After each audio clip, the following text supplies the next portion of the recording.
Դիտեք առաջին ալիք Ամերիկայի հեռուստակոնտենտը։ Բաժանորդագրվեք առաջին ալիք Ամերիկայի YouTube-յան ալիքին First Channel America։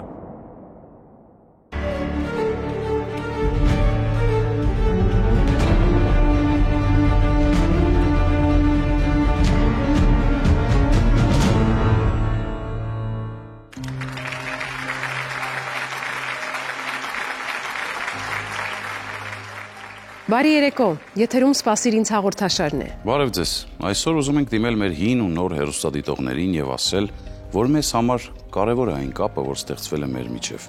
Քիչ է ասել պարզապես կարևոր է, այն կենսական նշանակություն ունի մեր նախագծի համար։ Ձեր արձագանքները, ձեր նամակները, ձեր աջակցությունը, թե խոսքերով, թե ռեալ գործողություններով մենք շատ բարձր ենք գնահատում։ Առանց այդ ամենի մենք չէինք կարողանա տարիներ շարունակ կատարել մեր առաքելությունը, միավորել ու երջանկացնել իրարից հեռացած հարազատ մարդկանց։ Հաճախ հենց դուք եք սրտացավությամբ ձեր ձեռքը վերցնում լիովին անծանոթ մարդկանց որոնումները ու հասնում հաջողության, ապացուցելով, որ այս հարցում չկան օտարներ ու հարազատներ։ Երբ խոսքը վերաբերում է իրար օգնելուն, բոլորս դառնում ենք համախոհներ։ Մեզ ուժ են տալիս նաև ձեր ամենաանկեղծ հույզերը, ձեր խոստովանություններն այն մասին, որ սպասում եք յուրաքանչյուր թողարկմանն ու հուզվում հաղորդաշարի հերոսների հետ։ Ձեզ ասում ենք մեկ պարզ, բայց կարևոր խոսք. շնորհակալ ենք։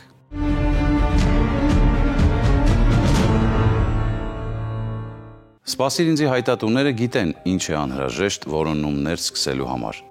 Իհարկե, բացի հայտ լրացնելուց, այն ինչ կարող է օգնել ավելի արագ գտնել որոնվողին, դա վերջինիս լուսանկարն է։ Հիմա կցուցադրենք լուսանկարներից մի քանիսը, իսկ դուք ուշադրությամբ դիտեք ու հնարավոր է ճանաչեք դրանցում պատկերված մարդկանցից որևէ մեկին։ Լուսանկարում 1959 թվականին ծնված Տաթևիկ Անտոնյանն է։ Ավարտական դասարանի աշակերտները նամակներ էին ուղարկում սովետական երկրների դպրոցներում սովորող իրենց հասակակիցներին։ Տաթևիկն իր նամակն ուղարկել էր Ուզբեկստան, պատահականության սկզբունքով ընտրելով դպրոցի համարը եւ դասարանը։ Նամակն ուղղված էր Մատյանում 5-րդ համարի տակ գրանցված աշակերտին, որն էլ Մադինա անունով աղջիկ էր։ Մի քանի տարի աղջիկները նամակագրական կապ էին պահում, որն ինչ-որ պահի ընդհատվեց։ Մադինան մինչ օրս հիշում է Տաթևիկին եւ երազում է հանդիպել նրա հետ։ Երևանի բնակիչ Լևոն Զալիբեկի Բաբայանին փնտրում է ընկերը՝ Վաժան։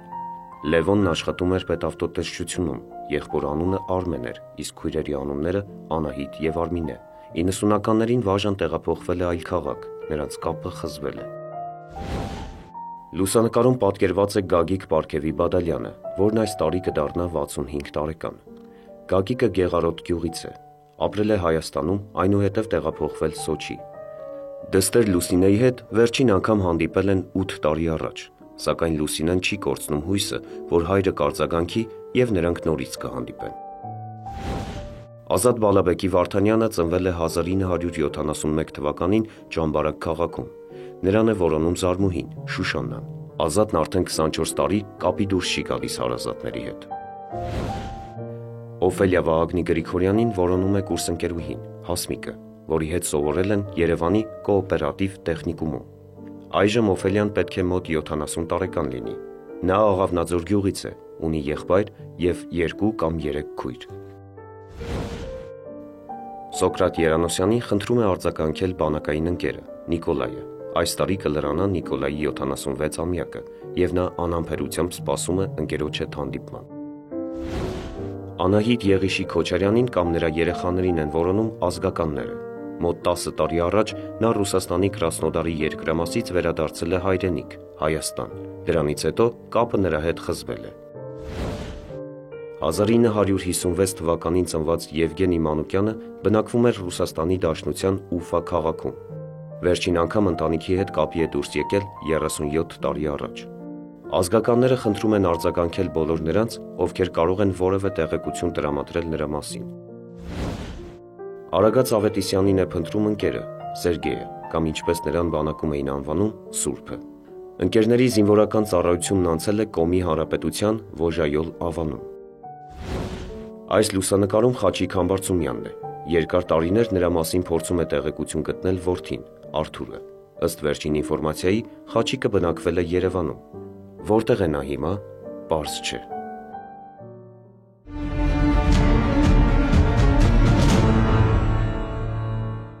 Սիրելի հեռուստադիտողներ,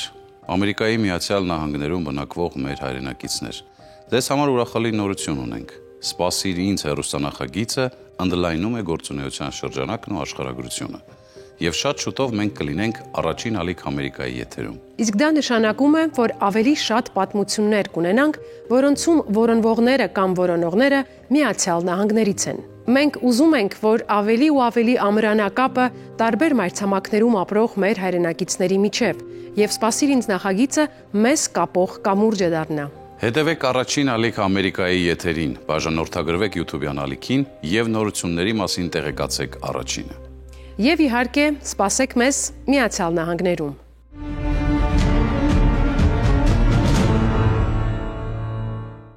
Ինձ խորեն վստահ եմ նաև քեզ, ինչպես նաև մեր խմբագրության մյուս աշխատակիցներին հաճախ հարցնում են, ինչպես են դասավորվել սպասիր ինձին դիմաց եւ դրա միջոցով գտնված մարդկանց ճակատագրերը։ Մեզ նման հարցերը ուրախացնում են, չէ՞ որ դա նշանակում է մենք պարզապես հեռուստաշոու ստեղծողներ չենք, այլ մարդկային իրական կյանքի ճակատագրերի մի մասը։ Ու եթե մեր հեռուստադիտողները հետաքրքրված են հաղորդման հերոսների կյանքի հետագա ընթացքով, ուրեմն ոչ թե պարզապես դիտում են ժամանցային հաղորդում, այլ իրենց մտքերում մի կարևոր տեղ են հատկացնում այստեղ կատարվող իրադարձություններին։ Այսօր ուզում ենք անդրադառնալ որոնման մի պատմության, որն արդեն հնչել է նախորդ տարի մեր եթերում։ Այս պատմության հանգուցալուծման մեջ իրենց ծանրակշիռ դերն ունեցան հենց անծանոթ մարդիկ, որոնք պարզապես չմնացին անտարբեր։ Եկեք վերհիշենք պատմությունը եւ շարունակենք։ Որոնում է մի աղջկան։ Հովանեսյան անձնագրով Թամարա, Էլեն ենք ասում, իսկ Ամերիկայում երկու անունը միասին Տամիել։ Ահա ձեր դստեր լուսանկարն է, կպատմեք մի փոքր նրա մասին, որտեղ է ապրել Միացյալ Նահանգներում, ինչով է զբաղվել։ Իմ աղջիկը սպորտսմեն մի է, 1979 թիվ։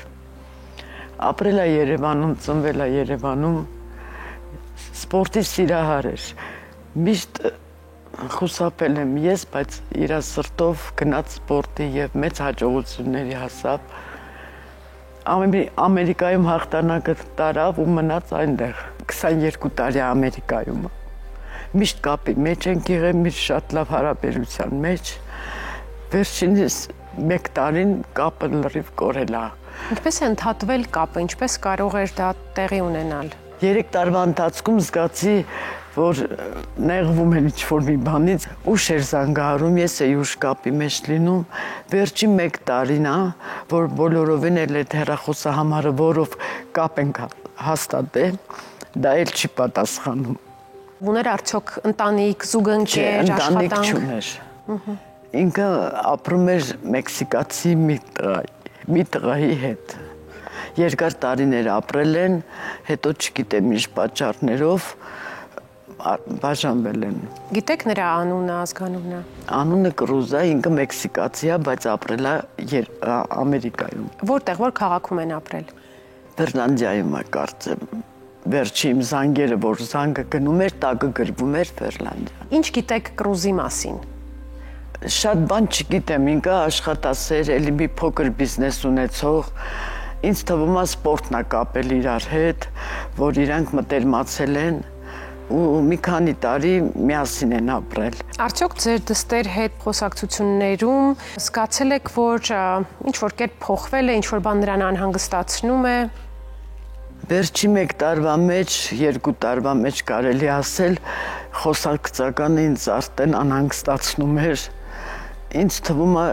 որ ինչ-որ ճնշում կար, ճնշում են գործադրում կամ վախ կար, մի քիչ հոգեկան աշխարհի հետ արդեն ես ինքս կասկածում էի։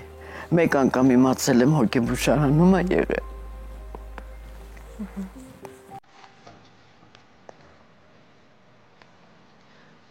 Ձեզ հետ ինչ-որ նյութեր եք բերել, պիտի խնդրեմ, որ ցուցադրեք ու մեկնաբանեք։ Ինչ է սա, ինչ ունեք ձեզ հետ։ Սա իմ աղջկա նկարն է։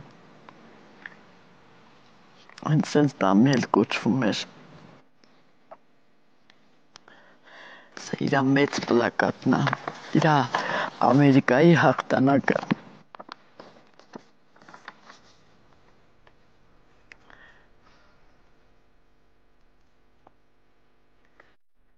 Շատ լավ։ Արդյոք ունեք էլի երեխաներ։ Այո։ Ունեմ մի տղա, մի աղջիկ էլ ունեմ։ Դրանք այստեղ են։ Միշտ հույսով են արել, որ համբերի է, համբերի։ Բայց չեմ կարողանում։ Արդեն ապրելուց նպատակը սպառվել է։ Միացյալ Նահանգներում կան բազմաթիվ հայաշատ քաղաքներ, նահանգներ, հայկական կառույցներ, եկեղեցի եւ այլն։ Արդյոք փորձել եք ծանոթ հայերի հետ, ովքեր բնակվում են Միացյալ Նահանգներում, որոնումներ նախաձեռնել, ինչ որ բան իմանալ ձեր դստեր մասին։ Ոչ մի անգամ։ Լեզուն չեմ տիրապետում, երկրորդը ուժ չեմ ունեցել։ Միշտ մտածել էի, որ դիմեմ ձեզ ու անկասկած հույսով եկել եմ, որ գիտեմ իմ միակ հույսը։ Կարծում եմ բոլորը հասկանում են, գիտակցում են, թե որքան դժվար է ծնողի համար, մոր համար գիտակցել, որ երեխայի հետ կապ չկա այլևս եւ ձեր ապրումները միանգամայն բնական են։ Կներեք, մայրական սիրտ է, մայրական։ Իսկ դուք ինչ որ վարկած ունեք, թե ինչ կարող էր լինել, ինչ է պատահել։ Միգուցե իր առաջ գնալու պատճառներ լավ մարդկանց չի հանդիպել։ Իսկ ինչով էր զբաղվում ինքը, ինչպես էր գումար աշխատում։ Սպորտից հետո, որ ինքը արդեն թոշակի անցավ, ինքը տրվեց նկարչության։ Ինչ որ պատկերասրահ ուներ։ Դժվար է գտնել խոսքեր նման պարագայում, բայց ես վստահ եմ, որ դուք ունեք ասելիք ձեր դստերը։ Ես խնդրում եմ պատկերացնենք, որ նա դիտում է մեզ ու դիմեք նրան։ Ես մի խնդրանք ունեմ, աղջիկ ջան, եթե ինձ լսում ես, եթե ուզում ես մի փոքր էլ ապրեմ, խնդրում եմ բարձրաձայնից։ Ասա, որ կամ գալու եմ։ Այն արձագանքի ծավալը, որ ստացանք այս թողարկումից հետո, կարող ենք ասել աննախադեպ էր։ Մեզ գրում ու զանգում էին ամբողջ աշխարհից ու այս որոնումներին միացել են մեծ թվով մարդիկ։ Էլենի մայրիկին Տիկին Լալային այսօր կրկին հրավիրել ենք մեր տաղավար, որ միասին ճշտենք որոշակի տեղեկություններ, որոնք այս ընթացքում ստացել ենք։ Տիկին Լալա, համեցեք։ Ձեզ համեցեք։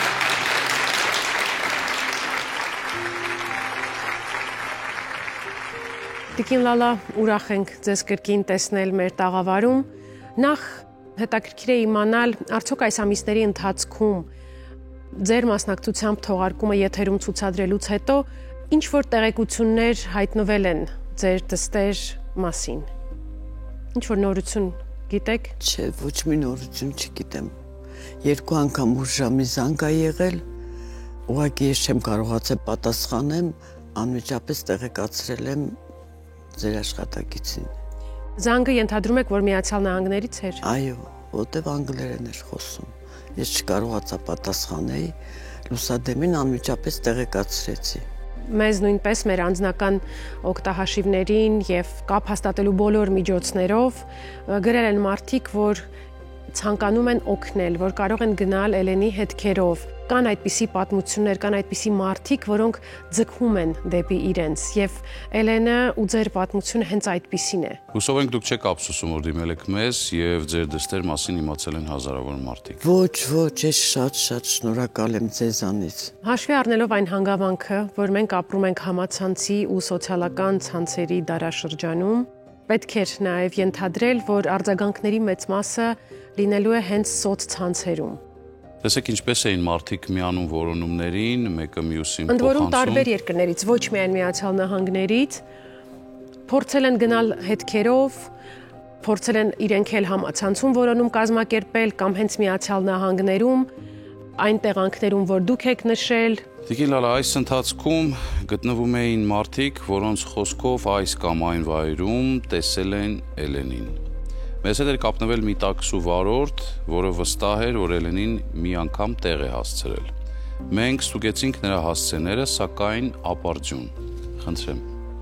Սա հենց տաքսու վարորդի գրածն է։ Մեզ հաջողվեց կապ հաստատել Էլենի մարզչի Դավիթ Թորոսյանի հետ,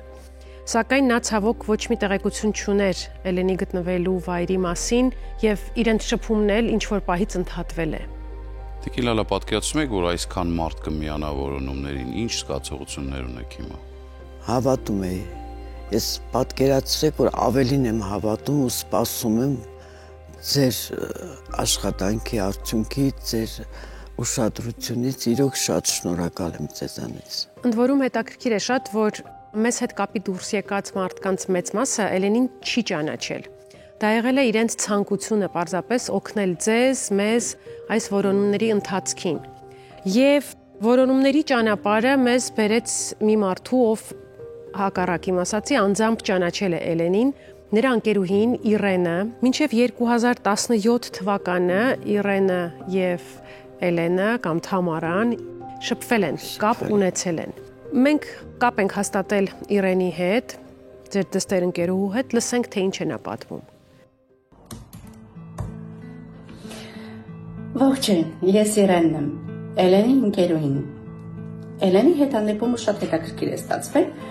Դեռ համալսարանական տարիներին Երևանում մի օր լսանի որ կանգնած էի, մոտեցավ ինձ մի աղջիկ ու ասեց. «Դու ինչ շատ դուր ես գալիս։ Ես ուզում եմ մենք իրար հետ ընկերներ լինենք»։ Ասեցի, լավ, համաձայն եմ։ Էլենը շատ բաց մարդ է, շատ հետաքրքիր, առանց կոմպլեքսների, ժպտեր է, զբարի, շատ ուրախ։ Ու այդպես մենք սկսեցինք շփվել Էլենի հետ, հետո իհարկե ես տեղափոխվեցի Մոսկվա եւ Էլենը ինձ գտավ անգամ Մոսկվայում։ Էլենը ինձ համար շատ հետաքրքիր մարդ էր։ Բացառիկ տաղանդի տեր անձնավորություն եւ համոզված եմ ոչ միայն ինձ համար, որովհետեւ նա սպորտից հետո սկսեց զբաղվել նկարչությամբ եւ ինքն էր ստանում այդ նկարների գույները, ներկերը բնությունից ինքն էր ստանում։ Այդ ընթացքում նաեւ նրա կյանքում հայտնվեց Կրուզը, որին որ նա ներկայացնում էր որպես ամուսին, չնայած որ ես այդպես էլ չտեսա Կրուզին, որովհետեւ միշտ խնդրում էի որ ցույց տար ցանոթացնել, ինքը ասում էր տանը չի կամ դրսում է։ Հոգուս խորքում ամեն դեպքում միշտ անհանգստություն ունեի, որովհետև սկսեցի նկատել Էլենի մոտ տրամադրության փոփոխություն, ոչ նորմալ հոգեվիճակ, եւ երբ որ նա ինձ ասաց, որ ինձ հետևում են, ինձ ուզում են սպանել, ինձ հետևում են, ինձ ուզում են գողանալ, ես ասեցի Էլեն, դիմիր իրավապահ մարմիններին, նա ասաց, որ ոչ, ինձ Կրուզը կփրկի, Կրուզը իմ հրեշտակն է, ինքը Կրուզին միշտ ներկայացնում էր որպես հրեշտակ, որի հետ որ ես մինչև այսօր համաձայն չեմ։ Հետո Էլենը անհետացավ, նա սկսեց չպատասխանել ոչ մի զանգի, ոչ մի նամակի, ես նրան փնտրում էի արդեն սոցիալական կայքերում, նա չկար, եւ շուտով կորեց նաեւ նրա նիկը Skype-ում, այսինքն այդ մարդը լիովին անհետացավ։ Այս տարիների ընթացքում փորձեցի փնտրել իմ ուժերով, բայց այդպես էլ ապարդյուն եւ չունենք ընդհանուր ծանոթներ ու կապ նրա ընտանիքի անդամների հետ, որպեսզի կարողանայի գոնե զրուցել, հարցնել, հետաքրքրվել։ Եվ երբ տեսա վերջերս սպասիր ինձ հաղորդաշարի հերթական թողարկումը, որտեղ Էլենի մայրը փնտրում էր Էլենին, առաջին զգացողությունս տխրություն էր իհարկե, որ ամեն ինչ ասել է այդպիսի լուրջ աստիճանի, որ նրան արդեն փնտրում են, այսինքն նա կորել է, ընտանիքի անդամների համար էլ, բայց միևնույն ժամանակ ուրախություն զարթեց մեջս, որ ամեն ինչ կորած չէ ու միգուցե համատեղ ուժերով մենք կարողանանք գտնել Էլենին։ Էլեն, իմ լավ ու բարի աղջիկ, համոզված եմ, որ կաս։ Չգիտեմ, որ աշխարհամասում ես գտնվում, բայց հույսով եմ, երբ որ տեսնես այս հաղորդումը, ինձ էլ կճանաչես ու կհիշես։ Խնդրում եմ արձագանքիր ու կապի դուրս արի մեզ հետ, որովհետև բացի քո ընտանիքի անդամներից, ես համոզված եմ, որ քո ընկերներն էլ ովքեր եղել են քո կյանքում, բոլորը մեծ հույսով ու կարոտով սպասել են քեզ եւ այդ թվում նաեւ ես։ Մենք քեզ բոլորը շատ սիրում ենք, կարոտում ենք եւ սպասում։ Ըստ էության Իրենը նույնպես կորցրել է կապը Էլենի հետ, բայց նրա պատմության մեջ մի կարևոր հանգամանք Կրուզի մասին խոսեց եւ ինքներս զգացիք կարծում եմ, որ ոչ միանշանակ էր նրա վերաբերմունքը։ Էլենը միշտ ներկայացրել է դրական լույսի ներքո, բայց ընկերուհին չգիտես թե ինչու հակառակումն է համոզված։ Դուք զգացել եք, որ նրանց հարաբերությունների մեջ ինչ-որ սխալ, անառողջ բան կա։ Չէ, երբևիցե չեմ զգացել, նույնիսկ հայերեն էր սովորացնում, որ ասել մամա ջան բարև։ Ասենք այն շփիտը, ջերմությունը չեմ կարող ստել, չեմ զգացել վատ, ինչ-որ մի խոսք, ինչ-որ մի վերաբերմունք, նույնիսկ Էլենի ծննդյան օրերին նախորոք պատրաստվում էր, անակնկալներ էր, շատ լավ վերաբերմունք ա ունեցել։ Այսինքն ներդաշնակ զույգ են եղել։ Չեմ կարող ես վատ ասել, որտեվ չեմ տեսել։ Իսկ արդյոք Էլենը որևէ կերպ ակնարկել է, որ ապրում է վախի կամ սթրեսի մթնոլորտում։ Կարելի ասել մեծ մասը, որ իր երևակայություններ, որովհետև այդ մի փոքր իր շեղվելը կապում եմ դրա հետ, որ պահը գալիս էր շատ պարզ, շատ անմիջական, շատ կիրթ գրական խոսում էր, պահը գալիս էր, որ նույնիսկ ես չէի հասկանում ինչ էր կատարվում իր հետ։ Պատահել է, որ այդ ընթացքում ես նույնիսկ անջատել եմ, որ չնկատեմ, չտեսնեմ։ Անցել է 2-3 րոպե, նորից զանգահարել եմ, արդեն ստապ վիճակում էր։ Նկարագրում եք մի իրավիճակ, որը ավելի մանրամասնորեն քննելու պարագայում կարելի է վերագրել հոգեկան առողջությանը վերաբերող որոշակի խնդիրների։ Տիկին Լարա, այն ժամանակ, երբ դեռ կապ կար նրա հետ, փորձել եք նրան Հայաստան հետ բերել կամ առաջարկել, ինչ ծրագրեր ունեք, վերադառնա։ Իհարկե, առաջարկել է մի քանի անգամ ա եղել, ասելա ոչ, ոնց որ ամաչեր կար Հայաստան, իրան շատերն էին ճանաչում, չէր ուզում երևի իրան այդ կարգավիճակում տեսնել։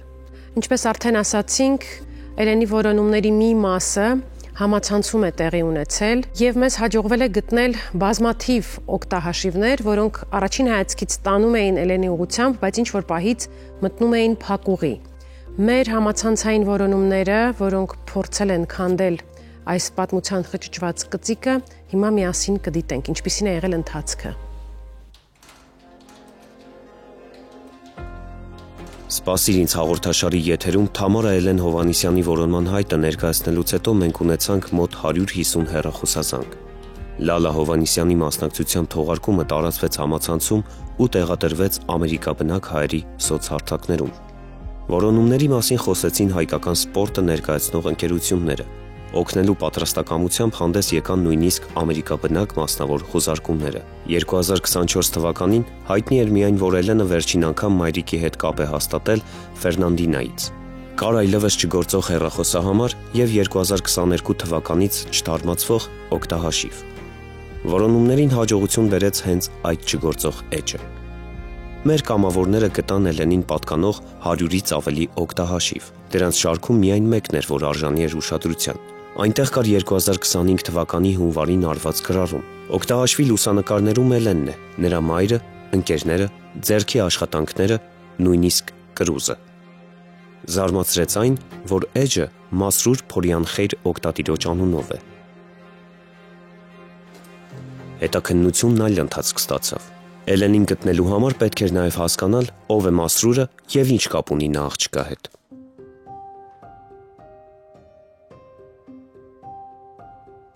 Տեսեք, սովորաբար մարդիկ ունենում են 1-2 օգտահաշիվ, երբեմն մոռանում են գաղտնաբառը, էլի մեկն են բացում, բայց Էլենի պարագայում 100-ից ավել օգտահաշիվներ են գտել, ինչպես կմեկնաբանեք սա։ Չեմ կարող պատասխանել, անկեղծ չեմ կարող։ Ապշած եմ, ուղղակի զարմացած եմ։ Մեր որոնումներում եւս մեկ կարևոր դերակատար կա եւ կրկին Էլենի ընկերուհին է, այս անգամ Աստղիկը, ճանաչում եք նրան։ Միգուցե դեմքով ճանաչեմ, անունով չեմ հիշում արդեն։ Նա եւս ապրում է Միացյալ Նահանգներում եւ մենք տեսանյութ ունենք Աստղիկի մասնակցությամբ, դիտենք գուցե իսկապես ճանաչեք նրան։ Ողջույն, ես Աստղիկն եմ, Հովհաննիսյան Թամարայի Էլենի ուսանողական ընկերուհին։ Երբ տեղեկացա, որ Էլենի կապը կորել է մոր հետ, ես միանգամից սկսեցի մտածել վատը, ճիշտն ասած, որովհետև Էլենը այն զավակներից էր, նրա համար ծնողը մի ուրիշ աշխարհ էր, չէր կարող կապը կորցնել։ Ես հենց այդ իսկ պատճառով սկսեցի շատ լուրջ որոնողական աշխատանքներ տանել, Հասկանալով, որ կամ Էլենը ողջ չի, կամ շատ մեծ վտանգի մեջ է։ Օգտագործեցի բոլոր իր նախկին սոցցանցերը, իր բոլոր հեռախոսահամարները, ինչ ունեցել է, այդպես հասցեներ հանեցի, ինձ օգնեցին իմ ընկերներից, որոնց շատ շնորհակալ եմ, նույնիսկ եղավ աղջիկ, որ ինքն էլ կամավոր շատ ինձ օգնեց։ Հետևյալը պարզվեց, որ իրոք Էլենը շատ դժվար եւ ահավոր վտանգավոր բաների մեջ է եղել։ Փառք Աստծո, Էլենին հանդիպել է մի իրանցի պապիկ եւ օգնել է, որպեսզի այդ վտանգներից հեռու մնա։ Եվ ես ինքս խոսել եմ Էլենի հետ, Էլենը ողջ է։ Տիկին Լալա ջան, հանգիստ եղեք։ Ճիշտ է, այս պահին Էլենը ուրիշ նահանգում է, որովհետև ես բնակվում եմ Կալիֆոռնիայում, Էլենը Ֆլորիդայում է, անձամբ տեսել եմ տեսախցիկով, անձամբ խոսել եմ, դուք հանգիստ եղեք, ձեր աղջիկը ողջ է, առողջ է, շուտով կհանդիպեք։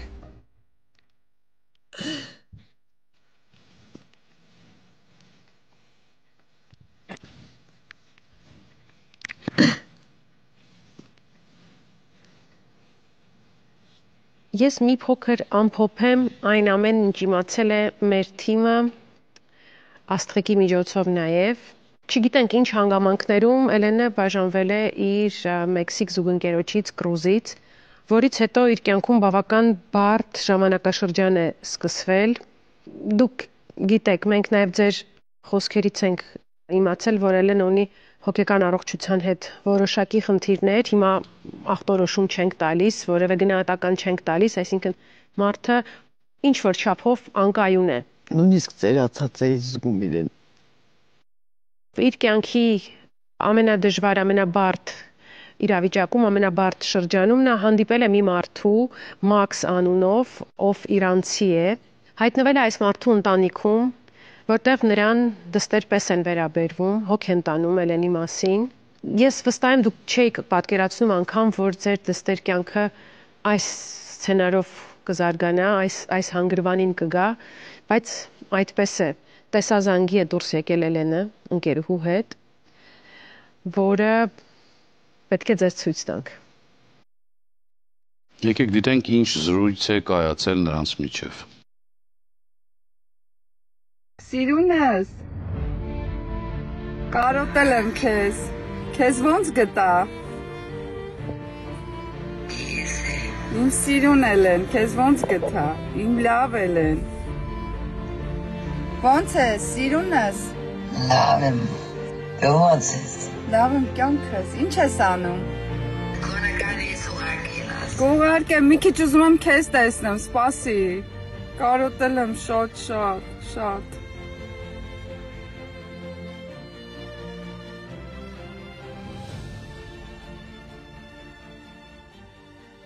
Էլենը ողջ է եւ դա ամենակարևորն է։ Տիկին Լալա, այսքան ժամանակ դուք սպասել եք նորությունների, այսօր ինֆորմացիան չափից դուրս շատ էր, դուք հիմա շատ հուզական վիճակում եք գտնվում։ Ես ձեզ պետք է խնդրեմ չզսպեք արդյունքները, որովհետև այդ արդյունքների միջոցով նաև ձեր ուրախությունը, ձեր տխրությունը կսփոփվի, կպարդվի։ Գիտեք, այս տաղավարում իսկապես արդյունքներ, ուրախության արդյունքներ շատ են լինում, ես վստահ եմ դուք էլ հիմա երջանկությունից եք արտասվում։ Իհարկե։ Այն փաստից, որ ձեր դուստրը ողջ առողջ է։ Երբ տեսաք Էլենին էկրանին, ինչ զգացիք։ Այս չեմ կարող, դա անբացատրելի է, չեմ կարող։ Պայտակ աչքերս մտնել չեմ կարող։ Շատ է փոխվել։ Շատ ավոր։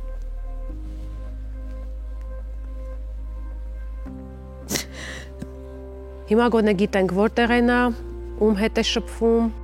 եւ հնարավորություն կա նրա հետ կապ հաստատելու։ Կփորձեք ինքնուրույն ձեր ուժերով նրան տուն բերել, թե դուք կմեկնեք նրա մոտ։ Ես կգնայի, որ իմ ներկայությունից ինքը շուտ սթափվեր, շուտ կարգավորվեր, նոր ես վերցնեի հետ գայի։ Ինքը միշտ խուսափել է իր այդ իրավիճակից դրա համար չէր ուզում գար։ Ինձ տենց հաթվում ավելի լավ կլներ, որ ես գնայի։ Ուժ եւ համբերություն ենք մաղթում, որ նախ կարողանաք համակերպվել ստացված ինֆորմացիայի հետ եւ այնուհետեւ քայլեր ձեռնարկեք ձեր աղջկա հետ միավորվելու համար։ Անկասկած կաշխատեմ կյանքիս մնացած մասը ապրեմ իր հետ, իր կողքին։ Մենք շնորհակալ ենք շատ, որ այսքան ամուր գտնվեցիք։ Այսօր շատ էմոցիոնալ օր եք ունենալու, վստահ եմ հարազատների հետ պետք է խոսեք, խորհրդակցեք եւ ամենաառաջինը պետք է անձամբ Էլենի հետ խոսեք։ Շատ շնորհակալ եմ։ Միշտ էլ իմ հույսը, իմ հավատը չէի կորցրել ձեզ դիմելու համար։ Շատ շնորհակալ եմ։ Բոլորից։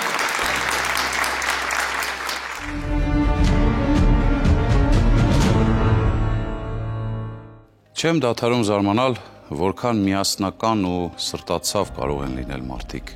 Երբեմն թվում է, որ 21-րդ դարի մարդն անտարբեր է, հատկապես դիմացինի ցավի նկատմամբ, բայց այսպիսի պատմությունները գալիս են ապացուցելու հակառակը։ Մարդը պարզապես չի կարող չօգնել մարդուն։ Այսօր այս ամենը հենց նման մարդկանց շնորհիվ կատարվեց։ Այս պատմությունը շարունակվեց ոչ միայն «Սպասիր ինձ» նախագծի ջանքերով, այլև հարյուրավոր մարդկանց շնորհիվ, որոնք ձեռք ձեռքի, քայլ առ քայլ հասան կարևոր նպատակի։ Շնորհակալ ենք ձեզ։ Մենք անպայման կհետևենք այս պատմության շարունակական ընթացքին։ Վստահ ենք հանդիպման պահը մոտ է։ Եվ հաճելի շաբաթ ենք մաղթում ձեզ։ Ամենայն բարիք։ Մինչ տեսություն։